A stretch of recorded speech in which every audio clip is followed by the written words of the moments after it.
কাজ চলছে। এখন দাঁড়িয়ে আছি মিনার ঠিক প্রথম প্রান্তে। দেখেন হাজিদের জন্য সব ধরনের আয়োজন সম্পন্ন হয়েছে। আর কয়েকদিন পরেই পবিত্র হজ, 26 তারিখে পবিত্র হজ। আর এই হলো বর্তমানে মিনার অবস্থা।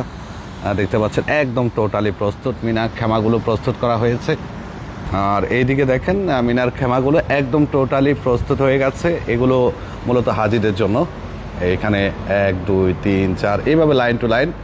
আর এখানে সবগুলো নতুন এসি ব্যবহার করা হয় হাজিদের জন্য। আর এদিকটা দেখেন মাশাআল্লাহ, মানে এই জায়গাটা হজের জন্য খুবই গুরুত্বপূর্ণ একটা জায়গা। আর এই জায়গাতেই লক্ষ লক্ষ হাজিরা অবস্থান করবে। এখান থেকে জামারাতে যাবে। ওই যে দেখুন ট্রেন যাচ্ছে, ওই যে মিনার ট্রেনটা, মিনা এবং আরাফাতের মধ্যে যে ট্রেনে যাতায়াত হয় সেটা। এটা কিন্তু আরও মাস দেড়েক আগ থেকেই শুরু হয়েছে, শুধু চলতেই থাকবে, অনবরত থামবে না। আর এই দিকে হলো জামারাত।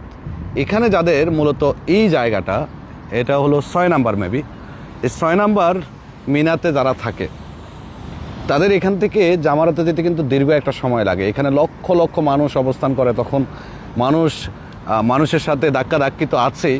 আর সব থেকে বড় কথা হলো গরম, প্রচুর গরম। তাপমাত্রা নিয়ন্ত্রণের জন্য সৌদি সরকার সব ধরনের ব্যবস্থা করে। এখানে দেখুন উপরে কুলার লাগানো আছে, প্রত্যেকটা খেমার উপরে কুলার লাগানো আছে।